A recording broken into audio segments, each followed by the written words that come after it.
Hello everyone, welcome back to Banu Sammi Kitchen. நாம இன்னைக்கு என்ன ரெசிபி பார்க்க போறோம்னா ஒரு சூப்பரான ஹல்வா ரெசிபி தாங்க பார்க்க போறோம். காஷி ஹல்வா பூசணிக்காயை வச்சு எப்படி செய்யலாம்ன்றதை பார்ப்போம். இது நாக்குல வச்சா அப்படியே கரையிற அளவுக்கு டேஸ்ட் சூப்பரா இருக்கும். வாங்க எப்படி செய்யலாம்ன்றதை பார்க்கலாம். வீடியோக்குள்ள போறதுக்கு முன்னாடி மறக்காம subscribe பண்ணுங்க and bell icon-ஐ click பண்ணுங்க.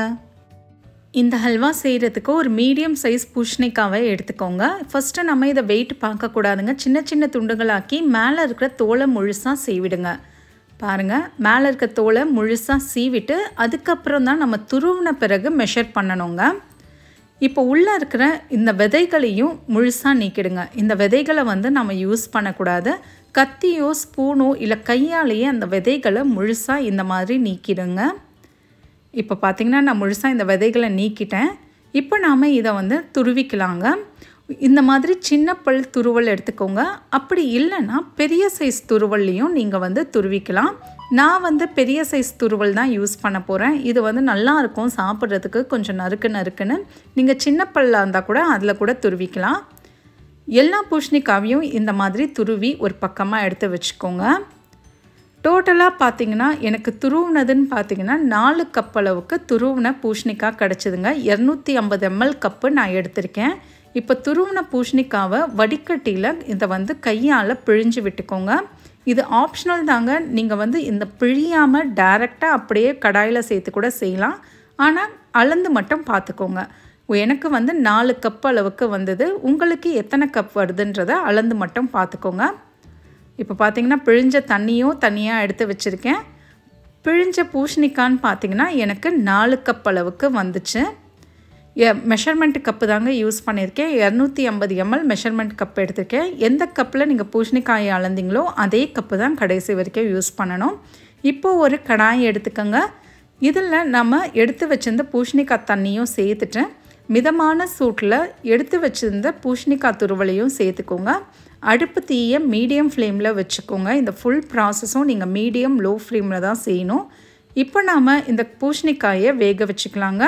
நல்லா இதை குக் பண்ணிக்கணும். ஒரு 10 நிமிஷம் இதை தொடர்ந்து கைவிடாமல் குக் பண்ணிக்கிட்டே இருக்கணுங்க. அப்போ தான் இந்த பூசணிக்காய் நல்லா வெந்து வரும். எக்ஸாக்டாக ஒரு 10லேருந்து 15 நிமிஷத்துக்கு அப்புறம் பார்த்திங்கன்னா பூசணிக்காய் இந்த அளவுக்கு நல்லா சுருண்டு வந்திருக்கும். அதோடைய தண்ணி தன்மை எல்லாமே போயிருக்கும் பாருங்கள். இதுக்கப்புறம் தான் நாம் சர்க்கரை சேர்க்கணுங்க. பூசணிக்காய் வேகாமல் நீங்கள் சர்க்கரையை சேர்க்கக்கூடாது. 10 நிமிஷம் பூசணிக்காய் நல்லா வெந்துட்ட பிறகு தான் சேர்க்கணும். 1லேருந்து 1.5 கப் அளவுக்கு நான் சர்க்கரை சேர்த்துருக்கேன். உங்கள் இனிப்புக்கு தகுந்தா போல் நீங்கள் சேர்த்துக்கலாம். எந்த கப்பில் நீங்கள் பூசணிக்காயை அளந்தீங்களோ அதே கப்லையே சர்க்கரையும் அளந்து சேர்த்துக்கோங்க. இப்போ இந்த சர்க்கரை முழுசாக கரையட்டும். அடுப்பு தீ நான் மீடியம் ஃப்ளேமில் தாங்க வச்சுருக்கேன். இப்போ பார்த்திங்கன்னா சர்க்கரை கொஞ்சம் கொஞ்சமாக கரைஞ்சிக்கிட்டே வருது பாருங்கள். இந்த சமயத்தில் நாம் இதில் எலுமிச்சை பழத்தை கொஞ்சம் பிழிஞ்சிக்கலாங்க. ஏன்னா சர்க்கரை சேர்த்துக்கிறதுனால கிறிஸ்டலைஸ் ஆகிடும். ஒரு பாதி எலுமிச்சையை லைட்டாக பிழிஞ்சு விட்டுக்கோங்க. ஒரு 3-4 சொட்டு விழுந்தால் கூட போதும். இதில் கொஞ்சமாக குங்குமப்பூவும் சேர்த்துக்கோங்க. நம்ம கலர் எதுவுமே சேர்க்க போகிறது இல்லைங்க. இந்த குங்குமப்பூ கலர் தான் நமக்கு கொடுக்கும். சர்க்கரையை சேர்த்த பிறகு லோ ஃப்ளேமில் ஒரு 5 நிமிஷம் தொடர்ந்து கிண்டி விட்டுட்டே இருங்க. டைம் பிரகாரம் பார்த்துக்கோங்க. பூசணிக்காய் வேகிறதுக்கு 10 நிமிஷம், சர்க்கரை சேர்த்த பிறகு 5 நிமிஷம். இந்த டோட்டல் ப்ராசஸ் பார்த்திங்கன்னா 20லேருந்து 25 நிமிஷம். ஒரு 5 நிமிஷத்துக்கு அப்புறம் பார்த்திங்கன்னா கலர் பாருங்கள். அந்த நம்ம போட்ட குங்குமப்பூவோடைய கலர் நல்லா வந்திருக்கு. நான் எந்த கலரும் சேர்க்கலை, நல்லா திரண்டு வந்திருக்கு. இந்த சமயத்தில் ஒரு 1/4 கப் அளவுக்கு நெய் சேர்த்துக்கோங்க. நெய் எந்த அளவுக்கு வேணாலும் தாராளமாக நீங்கள் சேர்க்கலாம். இது கூடவே ஒரு 1/4 டீஸ்பூன் அளவுக்கு ஏலக்காய் தூள் சேர்த்துக்கோங்க. இப்போ நாம் அடுப்பு தீயை லோ ஃப்ளேமில் வச்சுட்டு ஒரு 2 நிமிஷம் மிதமான சூட்லேயே கிண்டி விடுங்க. நெய் சேர்த்த பிறகு ஒரு 2லேருந்து 3 நிமிஷம் அந்த நெய் ஃபுல்லாக அந்த பூசணிக்காயில் உறிஞ்சணுங்க. ஒரு 2 நிமிஷத்துக்கு அப்புறம் பார்த்திங்கன்னா நம்ம போட்ட நெய் கொஞ்சம் லைட்டாக மிதந்து வந்துக்கிட்டே இருக்குது பாருங்கள். இதுதான் கரெக்டு ஸ்டேஜு. கடைசியில் ஒரு சிட்டிகை அளவுக்கு உப்பு சேர்த்துக்கோங்க. ஜாஸ்தி சேர்க்கக்கூடாது. நான் எவ்வளோ சேர்த்துருக்கேன் பாருங்கள்.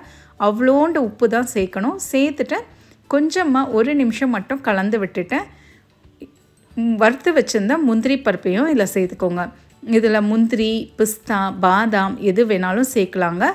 முந்திரி பருப்பை சேர்த்து ஒரு கிண்டு இறக்குனீங்கன்னா சூப்பரான காஷி ஹல்வா ரெடிங்க. இது பாருங்கள், கொஞ்சம் கூட கரண்டியில் ஒட்டாமல் அப்படியே விழுது பாருங்கள். இதுதான் கரெக்டு கன்சிஸ்டன்சி. செம்ம டேஸ்ட்டாக இருக்குங்க. இந்த அளவுகளோட டைம் பிரகாரத்தோடு செய்யுங்க, உங்களுக்கும் இது சூப்பராகவே வரும். ட்ரை பண்ணி பார்த்துட்டு எனக்கு எப்படி வந்ததுன்றதை கமெண்ட்ஸில் சொல்லுங்கள். மறக்காமல் சப்ஸ்கிரைப் பண்ணுங்கள் அண்ட் பெல் ஐக்கானை கிளிக் பண்ணுங்கள். தேங்க்யூ ஃபார் வாட்சிங்.